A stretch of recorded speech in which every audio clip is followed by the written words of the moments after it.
Hi, my name is Dan Stephen Pena, and I'm doing this at the request of Chris Albert for you veterans, and I find it ironic that it's just a couple of days past Veterans Day in America and Remembrance Day in the UK. I'm going to answer a series of questions that they sent me, and my last rank was First Lieutenant, United States Army.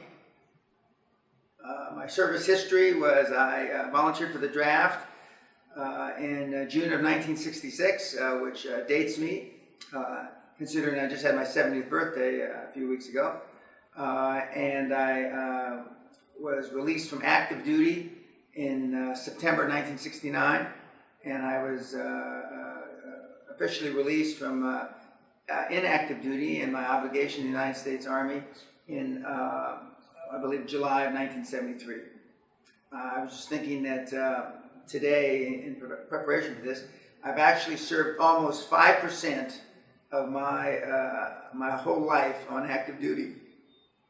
Like I'm sure many of you guys that are watching this. When I volunteered for the draft in June of 1966, I was 20 years old. I was going nowhere in life. I flunked out of college 3 times, and I was pretty much a bum. I'd been in a lot of trouble. I got arrested 5 times. Ironically, my dad was a fairly high-powered policeman in Los Angeles at the time. I'm originally from East Los Angeles. My dad was a high-powered LA cop, LAPD cop. And so I volunteered for the draft because my father, one of the few bits of information he gave me was that the military will make a man out of you, son. And so I did that, and he was right. I graduated from Infantry OCS at Fort Benning, Georgia, Benning School for Boys, in July 1967 as a second lieutenant. I was one of the fortunate ones, although I had orders to go across the pond, as they used to say in those days. My orders were changed at the last minute while I was at Fort Dix, New Jersey, and I went to serve with NATO in Europe.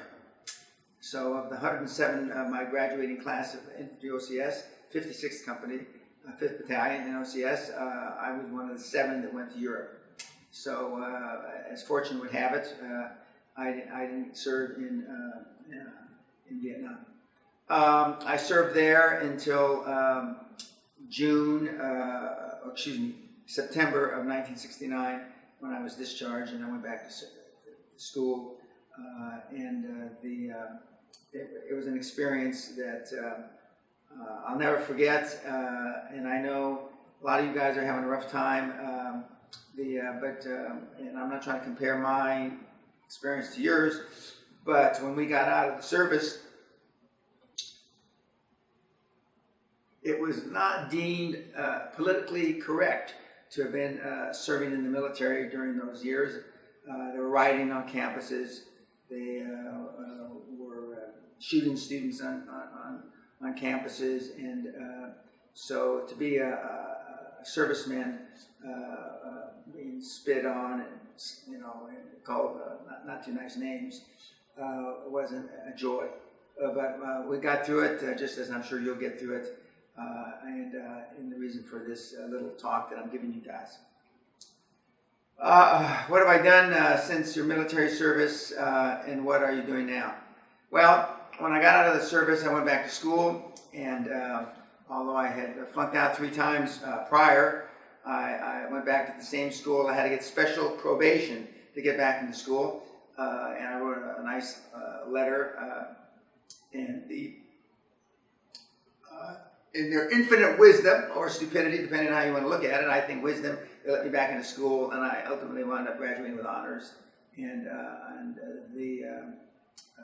I went on to graduate school. I never finished my master's, and I ultimately went into the real estate business, and then into the financial services of a Wall Street firm, which would be called now Payne Weber. And I went on to Bear Stearns, which is now out of business the last 5 or 6 years. I founded my own company, Great Western Resources. I took it public on the London Stock Exchange. I became at least by many standards, quite successful. I've always had a soft spot in my heart for vets, which I'm sure you can appreciate. And in the last 22 years, since 1993, I've been a high-performance coach, and I live currently in Scotland, in Guthrie Castle, which you can Google, and I coach high-performance guys. In fact, this last seminar I just had an active duty first lieutenant from the Air Force, and we've had a number of the kids come through after their discharge, and I gave a special student dispensation to vets recently out to come to the program. It's a week long, and then I mentor you afterwards. What role has your military experience played in your success? Well, as I've already alluded to, I mean, I was a smart-ass punk kid who had been arrested 5 times. I might add, all those arrests were alcohol-induced. Some of you may be able to relate to that. And it made a man out of me. My experience, especially going through OCS, and at that time, infantry OCS was considered to be one of the toughest programs on the planet. I can't speak for it now, but it made me focus. The military in general made me focus, and I saw what I wanted to be, and I sure as hell saw what I didn't want to be. So it plays, and if you go to my website, danpena.com, you'll see how much I talk about how the military straightened me up. And part of that straightening up process, and I wouldn't have been able to go back to school if it wasn't what used to be called the GI Bill. I don't know what it's called now, but I know that they help vets go back to school, and I highly recommend that. And I believe it also helps in buying homes and stuff like that. What is your daily routine like, and how does it set you up for success? Well, my daily routine is pretty routine. Jim Ryan, the greatest miler that ever lived to not win a gold medal at the Olympics, for you kids probably not old enough to remember that Jim Ryan fell down in the 1968 Olympics in Mexico City and got a silver medal. But he told me many years ago that motivation gets you started, Dan. Good habits keep you going. And I've developed extraordinary habits, whether it's what I eat, what I exercise. I exercise 5, 6, 7 times a week. I eat very healthy. I drink very little. When I was a younger man, I drank to excess, i.e. I got arrested 5 times for alcohol-induced stuff. But the older I've gotten, the less I drink. Some of you are probably in your best drinking years, which is probably 25 to, I'm saying 40 or 45. That time will pass. But I think physical fitness is really a great bit of my success, because I am in great shape for 70 years old. Hell, I'm in good shape for 50 years old. So it sets up my day. What success tips would you give to young veterans as they enter civilian life? Now, this is going to sound cliche, guys, and I'm going to look right in the camera at you. It's the same thing I tell my kids. My kids are 29, 32, and 33. When you get a job, I'll get to getting a job in a second. Be first to work and last to leave. You know, people don't react to what you say you're going to do. They react to what they see you do. So be first there and last to leave, as opposed to what you might have been taught in the military. Always volunteer for extra work. When I was going through boot camp at Fort Ord, California, we had a E7 sergeant who was a decorated guy. He was one of the drill sergeants, decorated guy in the Korean War. And other than him being quite racist about Asians, he used to say that whenever you get out there in combat, Pena, because he couldn't say my name, they used to say I was the sorriest excuse for a soldier in this man's army, as he used to say. and he used to call me a Mexican. So racism was alive and well in the United States Army back in 66, 67. And he says, don't volunteer. Well, I'm telling you just the opposite. And I'm sure some of you have volunteered for a lot of stuff during your tours in the Middle East in the last 10 or 15 years. Volunteer, work overtime, and you only have one time to make a first impression. So look sharp, dress for success. Now, depending on the kind of job that you're looking for, I'm not expecting you to show up in your wedding suit, but I mean, look good. I believe in being clean shaven, even though I have a goatee now, but relatively short hair, and that's the advice that I give. Be polite. Even I say at my age, and I have since I got out of the military, I always say sir, even if I'm senior to the individual. I always say thank you, etc. Politeness will get you a long, long way. What is the best piece of advice you've ever been given? Well, I break that down into two categories. The best advice I was ever given in the military, and I'm not saying it's tongue-in-cheek, but this is how they were trained back in the 60s. When you hear gunfire, run towards it and kill everybody in sight. Now, I'm not sure that that's still politically correct in 2015, but that's what I was taught in the military. Since I got out of the military, I was taught that you can never underestimate how wrong you can be, and focus on the few, not the many. Many of you are involved in too many things. Pick one thing and follow your heart, follow your passion. What is the most common trait you see amongst your most successful mentees and devotees? I tell a little story. About 25 plus years ago, Bill Gates wanted to have Warren Buffett as a mentor. Warren Buffett, at that time, was the richest guy in the world. So Bill Gates' mother, being a regular mom, decides, well, hell, I'll have a dinner party and I'll ask Warren Buffett over. Well, as you might read, Warren Buffett actually picks up his own phone. So she called him up and invited him to a dinner party at their house. So Bill Gates walks in. He sees Warren Buffett there. He's flabbergasted. My God, Mr. Buffett, da-da-da-da. So they're sitting down at dinner, and there was a lull during the dinner. And as moms will do, the mother, Mrs. Gates, said, well, what do you attribute your success to? Now, she wasn't pointing the question at Mr. Buffett, Mr. Gates, Bill, or his father, who's a successful lawyer, Gates Sr. Simultaneously, Bill Gates and Warren Buffett answered with one word: focus. So the most successful mentees and devotees I have, the most common trait is focus. Laser beam focus. In your opinion, what strengths do veterans typically have that could lead to their success?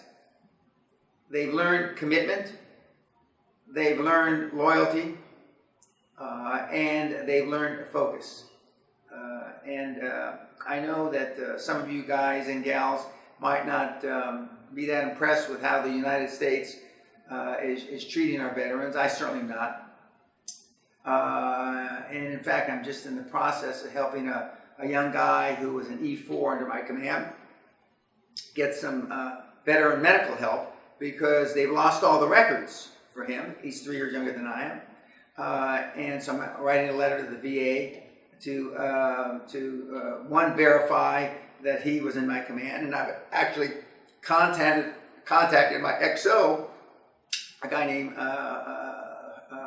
who's a first lieutenant as well, my XO, so we're going to write letters to the VA. I'm already in the process of writing one to verify that he was in fact under my command, and so he gets his vet benefits. But I know a lot of us, I hear a lot of stories that they're not exactly taking care of your needs. I'm sorry for that. It was one of the reasons I decided to do this. But the veterans in general are very loyal. They understand teamwork. They understand camaraderie. What weaknesses do they typically have that would need to work on? It's easy to feel sorry for yourself, guys. I know, although I didn't suffer from this too much when I first got out of the military, But in 1969, 1970, it wasn't, as I alluded to a few minutes ago, it wasn't popular to say that you were either in the military or not in the military. They used to, have students riding on campuses, etc. It wasn't a popular thing to bring up at a drinks party, that you just got out of the military. So you need to work on the fact that don't feel sorry for yourself, and you're not the only one that's faced that. Unfortunately, the last 2 or 3 conflicts we've been involved in haven't been too goddamn popular. So I think history will prove us right, but for the time being, you're popular in my mind, and so just remember that there are people that want you to succeed. What can veterans follow, and how can they apply to your council seminar? Well, I mentioned it. We do give, and I'm not doing this as a promotion, guys or gals. We do give the same kind of discounts we give students if you're recently a vet. Not if you're a vet from, I'm saying this sarcastically, from my era, from Vietnam. But danpena.com is my website. And by the way, I give all my material for free, other than the seminar. So 99.99% of all the people that I've touched through my program, QLA, which stands for Quantum Leap Advantage, I've never seen. I would know if they pissed on my foot. So it's all free. It's all on my site. I have hundreds of pages. I have countless courses on my site for free. And I give it to you guys, not just you, but to everybody, because I don't want you to have an excuse why you couldn't be more successful. Now, in closing, as I've alluded to, I decided to do this gladly, I might add, not just because it was Veterans Day a couple days ago. I happen to be, by the way, the background, I happen to be in Manila. Here, I have a business interest here for the next couple of weeks, but I live most of the time in the UK. But I remember graphically what it was like to come back to the United States and not be so popular. And they have a lot more programs now for vets than they used to. I'm not saying they all work well. I'm not here saying as a benchmark for the United States government how good they're doing for you, because I know better than that.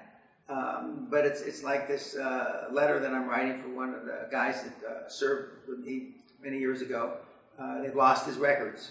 How the fuck can you lose the records, Anyway, I'm writing a letter, and the funny part about it is this guy, Specialist Heminger, was a pain in my ass in my command. I talked to his wife and I talked to him on the phone a couple weeks ago and again about a week ago. And I remember, the more I talked to him, the more I remember what a pain he was. And but I'm glad I can help him out. If you look hard enough, you'll find people that can help you. But anyway, God bless. God bless America.